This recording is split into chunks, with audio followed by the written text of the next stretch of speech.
नमस्कार मित्रांनो, मी तुमचा मराठी मुलगा सतीश रायडर. मित्रांनो, माझ्या न्यू ब्लॉगमध्ये तुमचं स्वागत आहे. मित्रांनो, माझी आजची ट्रॅव्हल होणार आहे शिवने गावातून रोहा स्टेशन, आणि ते कशाप्रकारे मी करत आहे ते तुम्हाला दाखवतो. चला चला मित्रांनो, आपली राईड आता चालू झालेली आहे शिवने गावातून. आणि मित्रांनो, माझ्याबरोबर माझा मेवणा पण आहे. तो मला आता स्टेशनला सोडणार आहे. मस्त छान अशी राईड करणार. मित्रांनो, गावाचा रस्ता आणि आजूबाजूचा नजारा किती छान असतो. मस्त बघण्याला मस्त वाटते.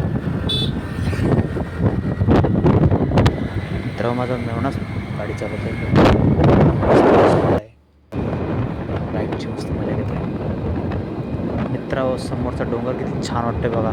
मस्त किती छान वाटते बघा. मस्त बघायला अजून मजा वाटते. मित्रांनो, मी आता पोचलो मस्त रोहा स्टेशनला, आणि इथून मी आता मस्त एक्सप्रेसने ट्रॅव्हल करणार आहे, आणि ते तुम्हाला मी दाखवतो. मित्रांनो, मी आता रोहा स्टेशनला पोचलेलो आहे. हे बघा रोहा स्टेशन. ह्या साईडनी मस्तपैकी एक्सप्रेस येणार आहे. हे दिवारावर थांबलेले. हा बघा रोहा स्टेशन आहे.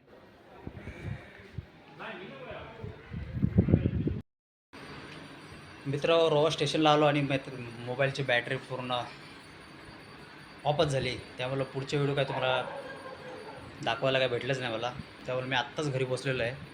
त्यामुळे मी जसं स्टेशनला आलो तिथून माझी ट्रॅव्हलिंग मी आपली नेत्रावती एक्सप्रेसने केली. म्हणजे रोहा टू पनवेल. पनवेलनंतर मग परत उतरलो पनवेलला. त्याच्यानंतर पनवेलवरून परत ट्रेन पकडली आणि ऐरोली दिघा स्टेशनला उतरलो. त्याच्यानंतर आत्ताच घरी आलो, आणि मग तुम्हाला परत व्हिडिओ दाखवण्याचा प्रयत्न केला मी. आणि चला, आजचा व्हिडिओ आपण इथंच एंड करूया.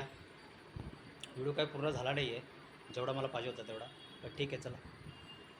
अशा गोष्टी होत राहतात प्रत्येक ट्रॅव्हलिंगमध्ये. चला, आपला व्हिडिओ आज इथंच एंड करतो. Bye bye.